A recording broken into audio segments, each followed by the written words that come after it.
Oh, hello there. I'm Jimmy Shuker, alongside Albert Chalmers and Sean Goodman, and this is Radiant Light, a spiritual discussion podcast, episode 25. We here on the Radiant Light podcast are deeply saddened and heartbroken by the ongoing conflict in the Middle East and around the world in general. We offer love and empathy to people of all races and all religions during this present moment. On today's episode, we are welcoming back a long-term friend of the podcast, Dr. Herbert Basser, to discuss the upcoming festival of Hanukkah. Now, with that being said, I'll hand you guys over to my friend and colleague, Albert Chalmers. Enjoy the episode. Radiant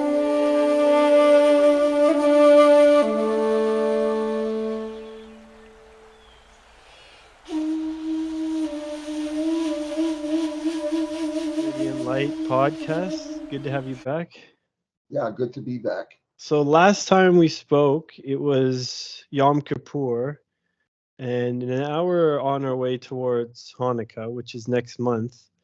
So I was hoping you could enlighten us onto the history of this holiday, Hanukkah, how it basically has continued into the modern day.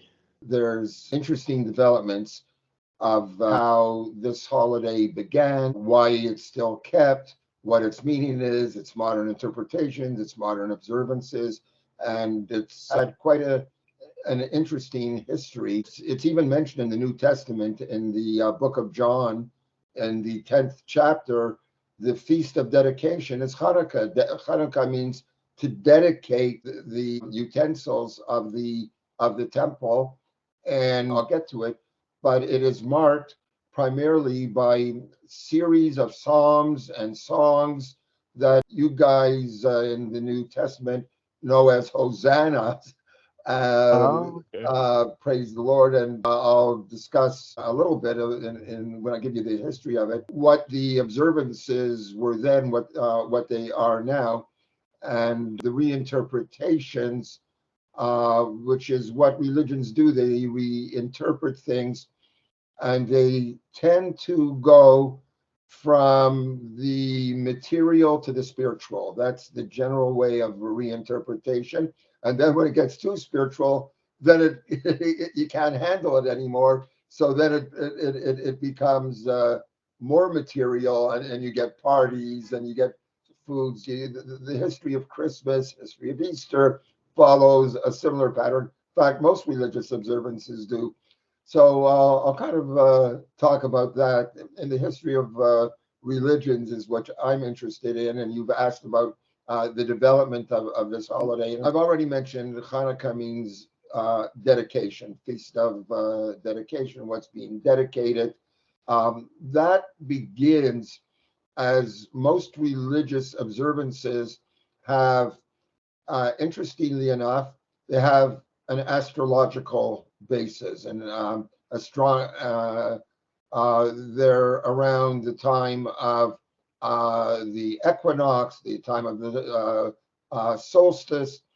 The Passover is in the spring around March 21st, which is the time of the equinox. We then follow that with other observances, which that's the equinox. Then you get the solstice, and then you get another equinox. And the Hanukkah one turns out to be the winter solstice, which is about December 21st. And the sun and its revolutions around the earth, we divide it into 4 seasons. We tend to break them neatly. They're not that neat sometimes. It's not just global warming. Summer and spring. It's hard to really feel on one day, oh, today is summer. Oh, spring's gone. It's a spectrum. There's graduality. But in terms of festivals, these festivals are more or less bang on. They are times of demarcation and why do we need demarcation? Why are festivals set up that way? Christmas, that's the winter solstice. Easter, that is the spring equinox. We tend to have these festivals astrologically set in terms of the calendar, because in ancient times people lived by the sun, they lived by the calendar, and had a great influence on what their daily life was. So talk about that a little. In conjunction with that, most festivals have some agricultural feature to it, and it's either a harvest time or a planting time, and that is also connected with these demarcations of spring and summer and winter. Sometimes in winter we don't have food, in spring we plant, various things that are done agriculturally. And so in terms of the agricultural life of people, these festivals had great meaning. And so they have dual purposes. They're agricultural celebrations, and but more important, they are tied to historical events.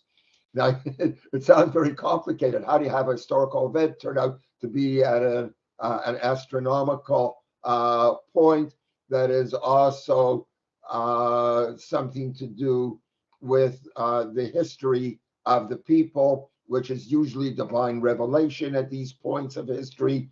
How does that all coalesce? And the answer, I think, is the ones that are the historical events that do occur at the astronomical times and the right agricultural times.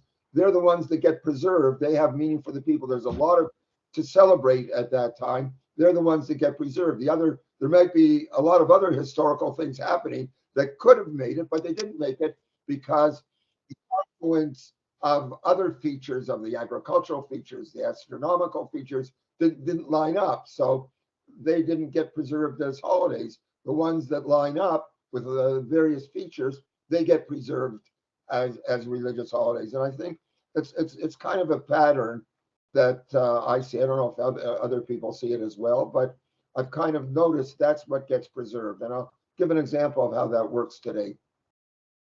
Okay, and I've already mentioned the idea of divine revelation, that most festivals have something to do with God coming into history. It's a historical event. God has come into it. The same way, agriculturally, we see that there's an idea that God has blessed our crops. And it's coming time towards Thanksgiving in the United States. We in Canada had it a little earlier. But Hanukkah is actually connected to Thanksgiving, and I'll kind of make that connection as well. And the historical event in the United States of why Thanksgiving is kind of late is because it celebrates the founding of the Pilgrims at Plymouth Rock, and there is a biblical holiday of Thanksgiving, and that biblical holiday is also connected to Hanukkah, and it also has a point of there being the Thanksgiving holiday at the time of the equinox in the fall, in the September equinox, and then the winter solstice that follows that is an echo of that Thanksgiving, and so we have Canadian Thanksgiving at a certain time. We have American Thanksgiving a few months later, and kind of talk about what the relationship to Hanukkah is. If you enjoy our content, don't forget to like this episode and subscribe to our YouTube channel, as well as whichever platform you listen to your podcasts on. And you can even follow us on Instagram too. Radiant_light_podcast. And you can always reach out to us at radiantlightpodcast1, that's the number 1, at gmail.com. What are the historical events that gave rise to this? What is the divine revelation that was seen? What is the power? Bertrand Russell wrote a book, The History of Western Philosophy, and published it in 1946, in which he claims the events that we're going to talk about today are the most groundbreaking events in the history of Western philosophy. That if not for the events that took place around Hanukkah, there would be no Judaism, there'd be no Christianity, there'd be no Islam. We would all be talking Greek, we'd be thinking in Greek. We would have had Greek gods. We would have been, the history of Western philosophy would have been much different than it turned out to be. So he sees that as the key event in the history of Western thought. So just to give you an idea that it might seem a kind of minor observance, a kind of minor thing, but its significance is far reaching, more than we ever realized. Now, what are the historical events? Way back when the Jews, the Israelites had a temple, the Babylonians came, destroyed that temple, the Persians came and they conquered the Babylonians, and then Alexander the Great comes and conquers Persia.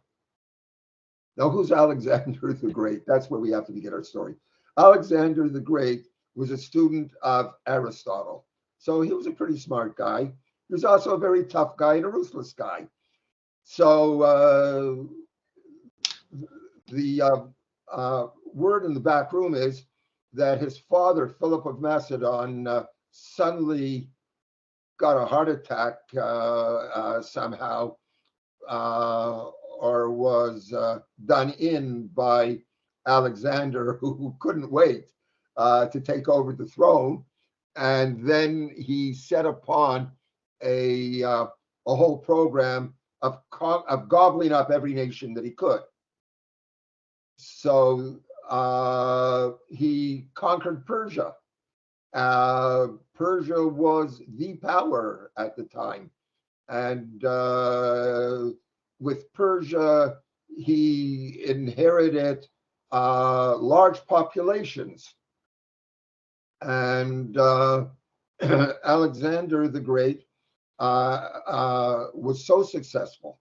He actually had a press corps traveling with him, and he sent news clippings back of all his conquests. And so it became well known what he did. He publicized every move that he made. He made sure his press corps was sending out the message. And so Alexander now decided, now that he's conquered all these countries, he's going to give them all one language, all one religion. He's going to homogenize everything. So there'll be no squabbles, there'll be no fights, there'll be peace, everything will be great. That's why he's Alexander the Great. And he takes the various religions and he interprets each religion in terms of the other, so that Roman gods get equal to Greek gods, get equal to Persian gods. He finds similarities. He combines mythologies of them, and there's a kind of mishmash of all these religions. It's kind of the Esperanto of religion, and everybody can find their own in it, and he sells it to everybody and makes sure that everybody is proficient in these things. And the Jews told Alexander, but we can't do that. Our God isn't compatible with all the other gods. When you have paganism, you've got a lot of gods. So what's a few more gods here or there? But we Jews, we don't. We only have one God, and we have our central ancestral customs. Alexander the Great says, "Okay, we'll leave you alone." So you can observe whatever you want. Okay, fine. And everything's hunky-dory, everybody's happy.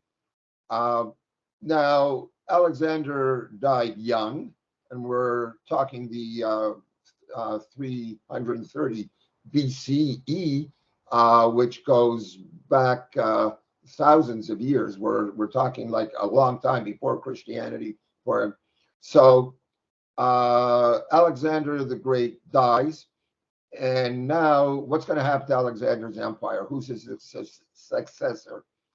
Well, Alexander didn't leave a successor, so you had wars between four generals.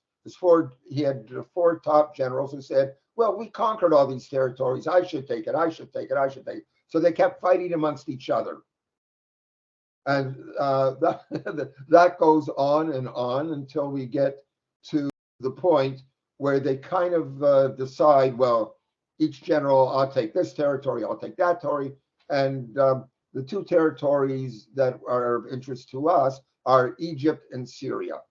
The general who's in charge of Egypt, his name's Ptolemy, and the one in charge of Syria, his name is Seleucus.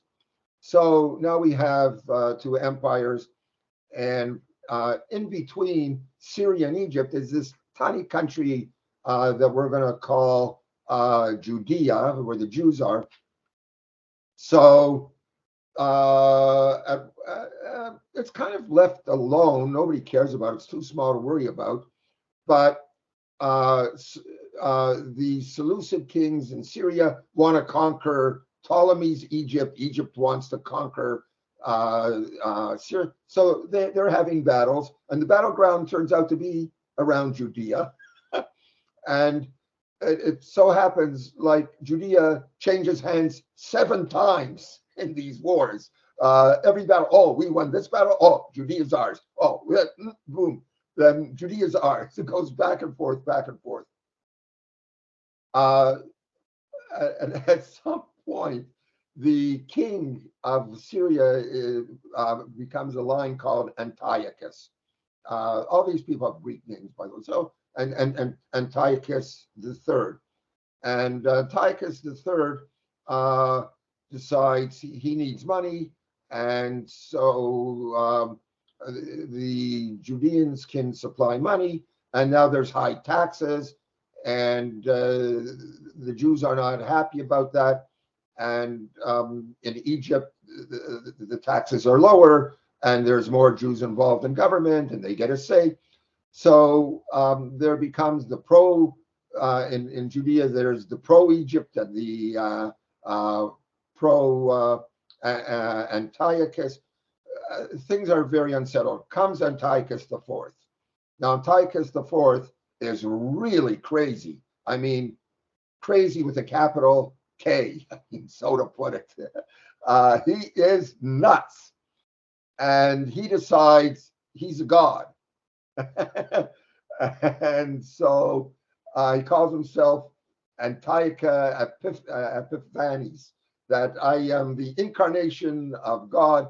And the historians at the time all called him Antiochus Epimanes, which means the maniac. That he was very bizarre, and he was ruthless.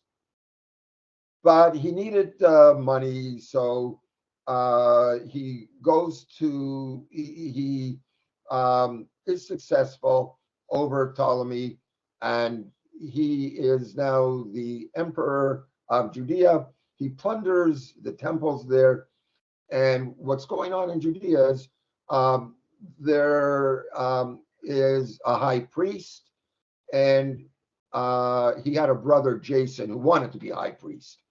So Jason goes and he bribes Antiochus IV that kick out the other high priest, kick out my brother, make me the high priest. So so Antiochus says, well, what will I get for that? He said, I will reward you greatly.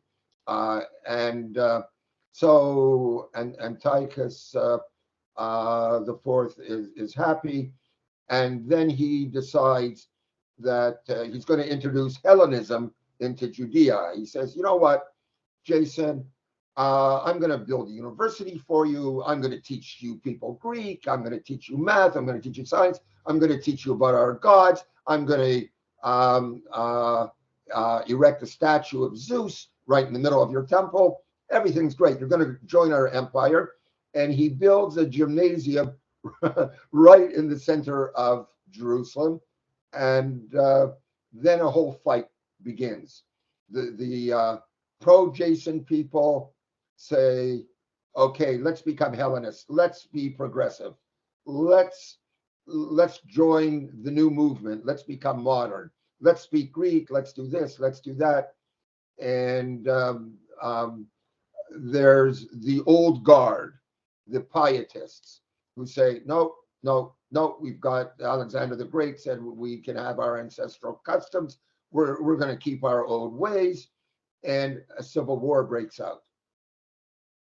So you've got the progressives, who are the Hellenists, who are willing to accept the Greek gods, accept the gymnasium, do all the sports events, and which abhorred the pietist people, because sports events in those days were all done naked. Everybody just competed naked. And that was right on the temple grounds and around the temple. And so there was the old guard who said, no, we'll have none of this. And that is where all hell breaks loose. Literally. You now get a war between what is seen as a war between Satan and a war between God. You've got the people who are saying,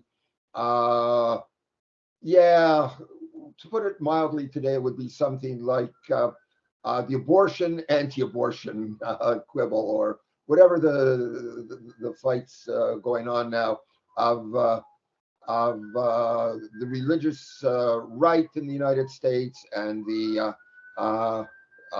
non-religious left. Whatever, there's a whole fight going on, and that's more or less the extremes that we're seeing it now in the United States is reflected very much in what was happening years and years ago in Judea. And so war breaks out because the old priests say, okay, you know what? Let's get our children involved. We can form an army. We can beat back the Assyrians. God will help us. Let's kick out Jason. Let's kick out those forces and restore things. And then Antiochus IV decides, I'm going to destroy Judaism altogether. No Sabbath, no circumcision. Get rid of the Torah. Burns, destroys all the Torahs. Not a single one left. They're just fragments all over the place. He goes, I told you, it's nuts. And so there is a war that breaks out.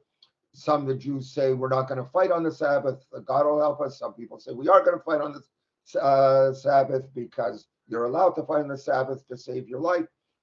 A whole war breaks out. To put it succinctly, the priests rally around one general whose name is Judah Maccabee, and Judah Maccabee turns out to be a brilliant tactician, and he wears out Antiochus IV's armies through devious attack. He only had a very small army, but he used them to great advantage.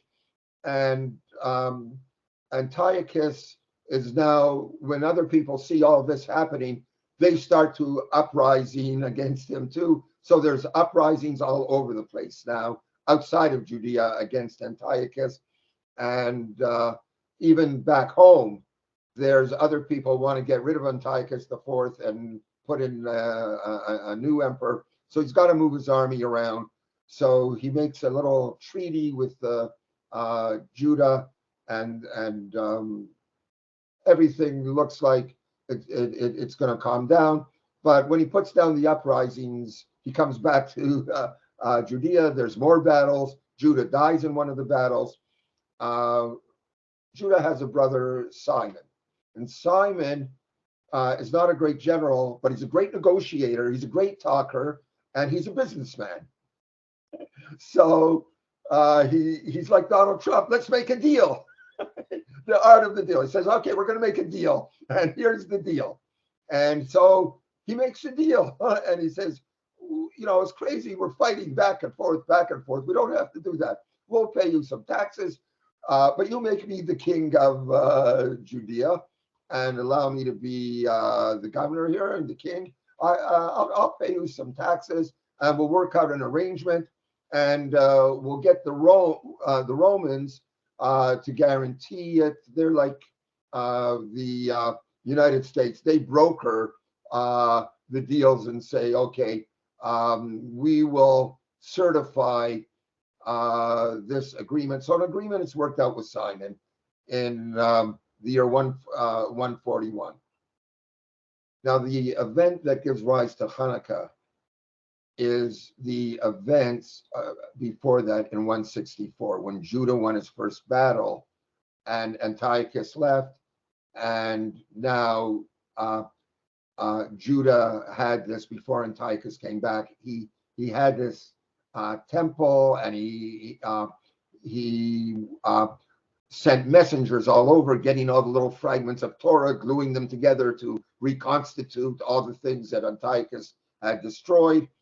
And he reinstated the Jewish religion unhampered, and that was guaranteed by Rome.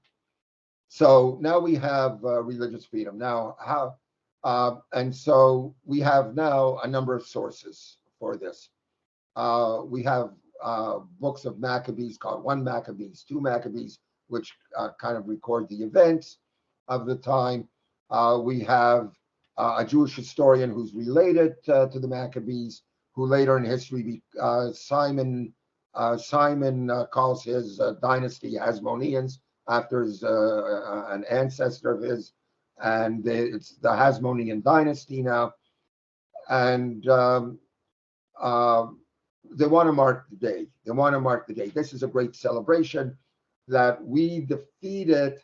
We were only a very few little band of priests and ragtag thing, but we defeated the great army. We got our way. We got our independence. Let's mark it. And it so happened it was a good time to mark it. And they're not only going to mark it, but they're also going to market it. We're going to sell it. And they said, what can we do? How can we make this an official holiday? Well, we missed the festival of Sukkot. Sukkot is the holiday that we call Thanksgiving. And that is where Thanksgiving comes in. It's Thanksgiving holiday. It's an 8-day holiday, and it's filled with prayers and sacrifices and bounty and food and ingathering. So there is this Thanksgiving holiday, and because they missed it, they said, and it's an 8-day holiday, they said, we are going to now celebrate the festival that we missed, the equinox holiday. Now it's the solstice, the winter solstice. Good time to make a holiday. As I told you, astronomical signs say this is going to be a good holiday. It'll stick. So they incorporate the practices and the songs and the psalms and everything of that Thanksgiving now becomes celebrated in the Hebrew calendar. It's the 25th of Kislev, which is the month we're in now, and you people have the 25th of December. So it's a good time, the time of the winter solstice, to make a holiday. We'll mark it, and we can sell it. And the early celebrations of that were only saying Thanksgiving songs, these Hosanna songs that I mentioned to you. Blessed is he who comes in the name of the Lord, etc., etc. It's well known. The New Testament quotes these songs a lot, and that becomes the celebration. But then they said, well, wait a minute. We also had something else that happened. When the temple was defiled, Zeus was brought in, the statue of Zeus was brought in the temple. We had to purify the temple. And interestingly enough, if you look at the biblical portion talking about Thanksgiving, that is the subject of Leviticus 23, and the last part of Leviticus 23 talks about the Thanksgiving holiday, the 8 days of Thanksgiving. And the very next verse right after that, right after Thanksgiving, is beating olive oil and to purify the oil for the candelabra of light, which was in the temple. And it says you have to have pure olive oil, but the olive oil wasn't pure. So how did they mark the holiday? Well, according to some traditions, and we're not sure if this is accurate or not, or if this is a reinterpretation of things, that they found some oil that was pure, and it had the stamp of the high priest from a long, long time ago that had been stored away somewhere, and it was a tiny little bit. And they said, well, at least we can light this candelabra, this menorah, for one day. And they light it, and according to later tradition, it lasts for 8 days, exactly the amount of time that was the Sukkot holiday and things like that. And they can make new olive oil. And now Sukkot and lighting a candelabra, lighting this big menorah, which is now the symbol of the state of Israel. Now,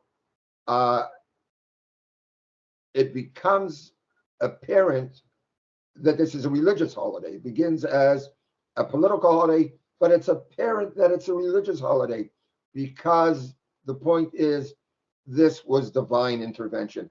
God has revealed himself in the events, and the events are seen as a miracle, few defeating many. And this is, there were a few priests got an army that defeated a massive army. So that's on a military level. But military levels don't make great religious holidays. So now the spiritual part comes in. Well, we also had just a little bit of oil, and that expanded miraculously to last for a long time. So the few becoming the many worked in terms of what you have to do is have faith in the divine and not in might. And so the reading on the prophets in the Sabbath of Hanukkah is from Zechariah, where you have olive trees next to a menorah, and the last lines there say, not by power and not by might, but by my spirit. And so this is taken as kind of the understanding of what Hanukkah is, that it is not might, not power, but God's spirit. There is also another source. It's one of our earlier sources that talks about days you're not allowed to fast. And this is our only written document from Second Temple times that's preserved by the Pharisees, who are developed in this period of time we're talking about of the Hasmoneans. A religious party called Pharisees comes, and we only have one little tiny piece of writing from them, unless we call Paul a Pharisee, because he called himself a Pharisee, and include his writings. But there's a list of days of celebrations where Jews are not allowed to fast. That's all. And Hanukkah's mentioned as one of those days.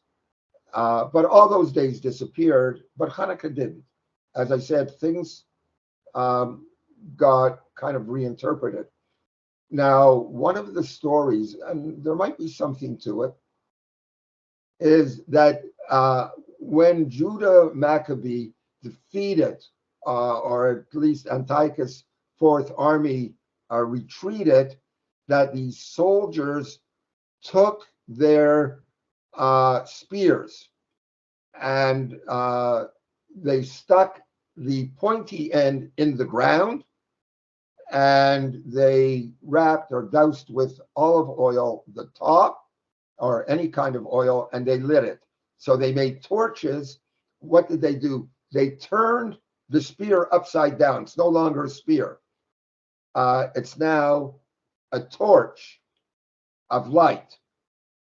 So the reversal of the military way of thinking is to have light, and that all the courtyards in Jerusalem were now lit up when Judah did this, that celebrated their victory, but also showing that it wasn't our spears that did it, but it was our dedication to the temple, and then the feast of dedication, the that has illuminated our life. Now it's a divine revelation. The holiday now takes a spiritual dimension. So that is one phase, an early phase of this. The next phase of the celebration of Hanukkah is, they said, well, yeah, that's fine, but let's go back to this idea that they didn't celebrate Sukkot, and we're singing all the Sukkot songs that were sang in the temple. Now we're singing them on Hanukkah. We kept the Sukkot holiday. That didn't disappear, but we can now echo it and sing these same songs, the Hallel songs, the songs of praise, and we will now institute a ritual. And that ritual will be, we're going to light a candle, a single candle.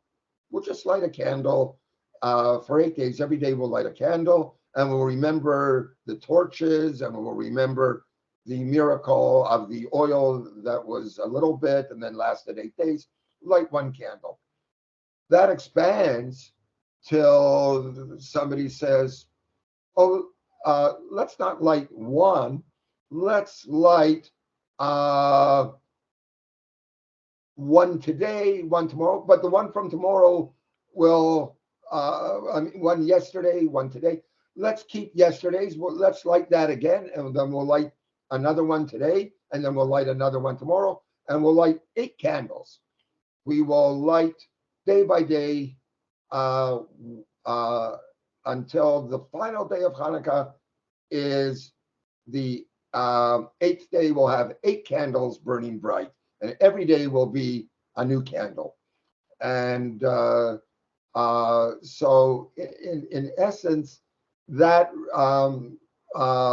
was what happened, although there were other groups who said this is the festival of Hanukkah that's a mirror of Thanksgiving.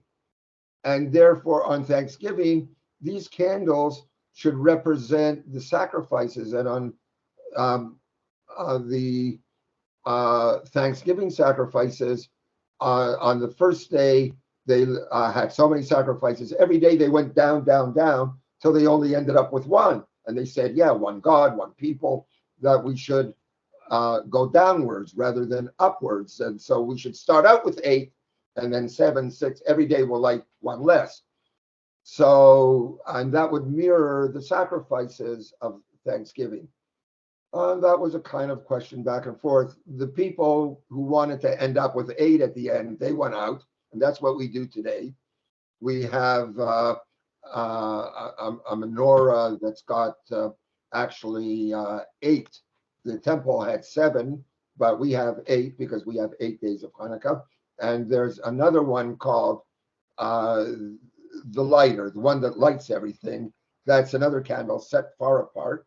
And these candles can't be used for anything except to look at, to praise God, and to think of divine help. So I just want to read this holiday almost disappeared. When the Enlightenment came, some Jews thought, well, it's kind of a silly holiday. And it was not really observed much except by very faithful Jews. There was one man who had a vision of revitalizing Jewish life, but he didn't know anything about Judaism. He was a journalist and a playwright, and his name was Theodor Herzl. And Theodor Herzl decided Jews need the spirit of something to invigorate them. He didn't know what it was. He thought, we need to have our own land. He didn't know where it would be. Would it be in Africa? Would it be here? Would it be South America? If he could, he was trying to work out deals with the Ottoman, the Turkish Empire that owned the land of Israel at the time. And he tried to work out some deals with them because he was a journalist. He knew how to talk. He said, the Kaiser of Germany owes you a lot of money. You owe him a lot of money. I'll get him to cancel your debt, and in turn, you'll thank me by giving me the right to settle the Jews in the land of Judea. We'll all go back. Tried to work out a deal with them. At the end, it fell apart. But when, anyways, Herzl was the one who had this idea of a Jewish homeland. But Herzl didn't know anything. Anyways, Herzl had a grandfather who had a menorah. The only thing in Herzl's house that was anything Jewish was this menorah left over from Hanukkah. And he found his grandfather's menorah, and he writes a whole story about it. And he talks about how anti-Semitism was beginning in Germany. He said anti-Semitism kept getting worse and worse and worse. And as the more the anti-Semitism got worse, the more he turned to his Jewish roots. He says, I'm not going to be able to solve that problem, but I'm going to be able to turn to my own people. And just as the blacks did in the United States, black is beautiful. He started to try to find some symbol that could unite the Jewish people and to say being Jewish is beautiful. And this is what he writes. He writes a story. It's about himself, but he pretends it's about somebody else. And he says, in his youth, in his father's house, such little lights had burned, and there was something intimate and home-like about the holidays, talking about Hanukkah. The tradition did not seem chill or dead.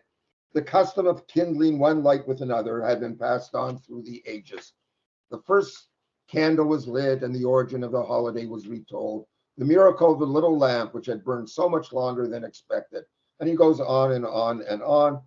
And then he says the menorah, with its growing brilliance, was indeed a thing of beauty and inspired lofty thoughts. There came the 8th day, on which the entire row of lights is kindled, including the faithful 9th candle, which serves only to light the others.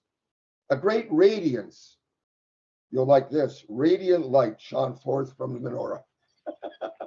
Wow. The eyes of the children sparkled. And then he goes on. Let me see if I can turn the page here. Yeah.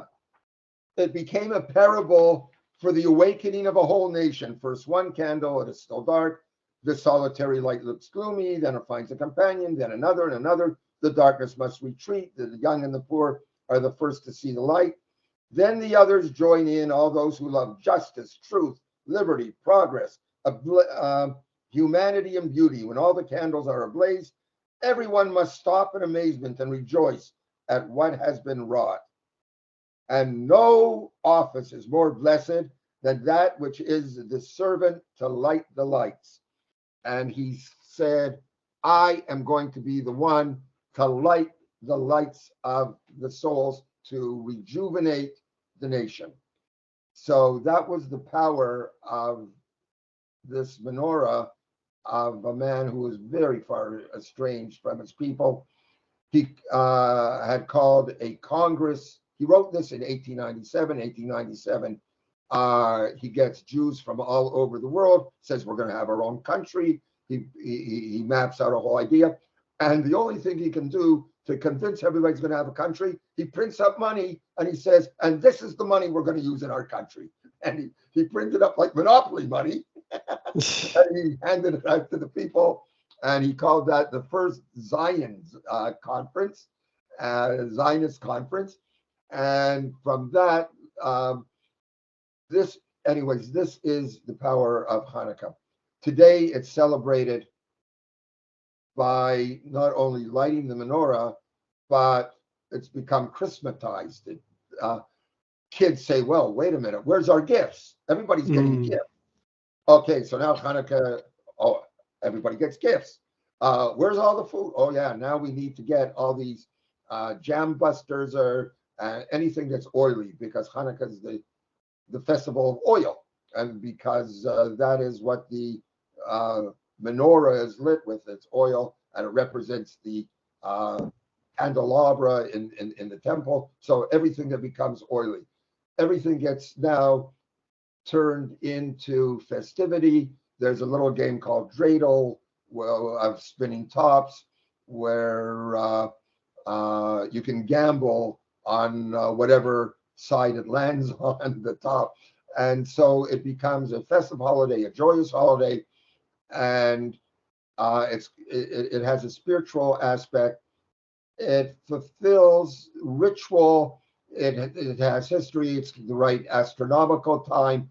It fulfills all the conditions of having a festival. So this source of all these days in which you're not allowed to fast, and all those days disappeared. All those festival days disappeared, except for Hanukkah. Hanukkah met all the right conditions, to my mind anyways, of what you need to set a holiday.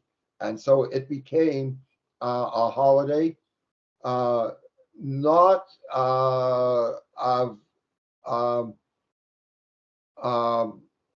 tremendous import in thinking about Judaism in terms of just lighting a candle. Yes, it's a nice ritual, but in terms of its power over the human soul, the human spirit, to have faith, not by spirit, not by might, not by power, but by my spirit.